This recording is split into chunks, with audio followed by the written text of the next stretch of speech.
আপনি কি খাওয়ার পরে দাঁতের ফাঁকে কিছু আটকে গেলে সবার আগে টুথপিক খোঁজেন, নাকি ডেন্টাল ফ্লস ব্যবহার করেন, অথবা ইন্টারডেন্টাল ব্রাশের নাম শুনেছেন কিন্তু কখনো ব্যবহার করা হয়নি? আমি ডক্টর পলা মাহাজাবিন, কর্মরত আছি অ্যারিস্টোকে ডেন্টাল কেয়ার এবং অর্থোডন্টিক সেন্টারে। আজকে আপনাদের সাথে কথা বলবো টুথপিক, ডেন্টাল ফ্লস এবং ইন্টারডেন্টাল ব্রাশের ব্যবহারে কোনটি আপনার জন্য কাজের, কোনটি আপনার জন্য ক্ষতিকর, অথবা কোনটি আপনার জন্য সবচেয়ে বেশি সঠিক হবে। প্রথমেই আসি টুথপিকের ব্যাপারে। টুথপিক আমাদের দেশে অনেক প্রচলিত একটি বস্তু, সব জায়গাতে এটি খুবই অ্যাভেলেবেল। আমাদের বাসায়, রেস্টুরেন্ট, সব জায়গাতে এটি খুব সহজলভ্যভাবে পাওয়া যায়। টুথপিক আমরা সাধারণত ব্যবহার করে থাকি দাঁতের ফাঁকে যদি বড় কোনো খাবারের টুকরো জমে যায় সেটি অপসারণের ক্ষেত্রে। টুথপিক ব্যবহার করার সুবিধার চেয়ে অসুবিধা কিন্তু অনেক বেশি।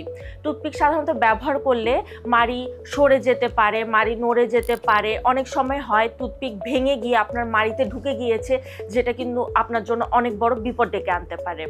টুথপিক আবার বেশি ব্যবহার করলে দাঁতের মাঝখানে যে ফাঁক থাকে বা ইন্টারডেন্টাল স্পেস বলি আমরা, সেটি কিন্তু বড় হয়ে যেতে পারে, যেটি কিন্তু পরবর্তীতে ক্ষতির কারণ হতে পারে। সো চেষ্টা করবেন ইমার্জেন্সি ক্ষেত্রে শুধুমাত্র টুথপিক ব্যবহার করার জন্য, পারতপক্ষে টুথপিক না ব্যবহার করাটাই উত্তম। এবার আসি ডেন্টাল ফ্লসের ব্যাপারে। ডেন্টাল ফ্লস হচ্ছে একটি পাতলা সুতোর মতো থাকবে, যেটি কিনে আপনি 2 আঙ্গুলের সাথে পেঁচিয়ে ব্যবহার করতে পারেন। ডেন্টাল ফ্লস ব্যবহারের কিছু নিয়ম আছে, আমি আগে সেগুলোর ব্যাপারে একটু কথা বলতে চাই। ইংরেজি সি শেপ আকারে কার্ভ করে আপনার 2 দাঁতের মাঝখানে সুতিটি ঢুকিয়ে আপনি খাবারের কণা বের করতে পারবেন। বেশি জোরে কখনো টানাটানি করবে না, তাহলে কিন্তু মাড়ি কেটে গিয়ে গাম ইনজুর্ড হতে পারে।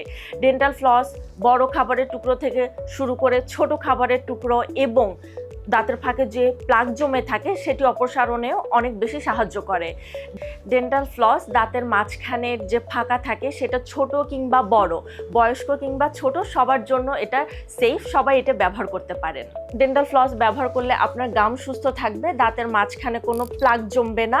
সর্বশেষে আসি আমি ইন্টারডেন্টাল ব্রাশ নিয়ে। ইন্টারডেন্টাল ব্রাশ খুবই ইম্পর্টেন্ট এবং খুবই ইউজফুল একটা টুল আমাদের জন্য।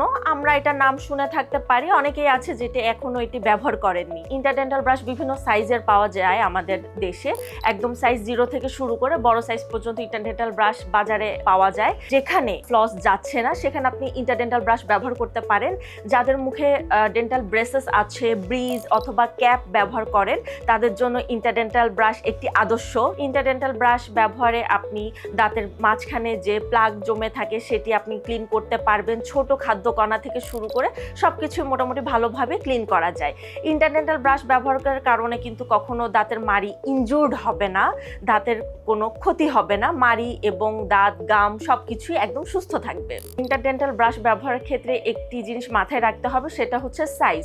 আপনি যদি খুব ছোট সাইজের ইন্টারডেন্টাল ব্রাশ ব্যবহার করেন তাহলে কিন্তু কোনো কাজে দিবে না। আবার যদি আপনি বড় আকারের ইন্টারডেন্টাল ব্রাশ ব্যবহার করেন তাহলে কিন্তু মাড়ির ক্ষতি হতে পারে।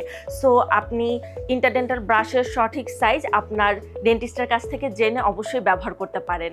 সুতরাং সর্বশেষ আমি কিছু কথা বলতে চাই, সেটা হচ্ছে টুথপিকটা পারতপক্ষে এড়িয়ে চলুন। ডেন্টাল ফ্লস ব্যবহার করুন যদি দাঁতের ফাঁকে খাবার কণা বা দাঁতের ফাঁকা ছোট বা বড় থাকে, এবং সবচেয়ে বেস্ট হয় যদি আপনি ইন্টারডেন্টাল ব্রাশ ব্যবহার করেন যদি আপনার মুখে থাকে ব্রেসেস, ক্যাপ কিংবা ব্রিজ। আরেকটি কথা মনে রাখবেন, সেটি হচ্ছে এই 3টির কোনোটিই কিন্তু ডেন্টাল টুথব্রাশের বিকল্প নয়। এই 3টাই হচ্ছে টুথব্রাশের সঙ্গী। আপনি প্রতিবেলা ব্রাশের পর আপনার দাঁতের ফাঁকা পরিষ্কার রাখুন, তাহলে আপনি পেতে পারেন একটি সুন্দর সুস্থ হাসি এবং সুন্দর দাঁত। We believe excellence in every smile.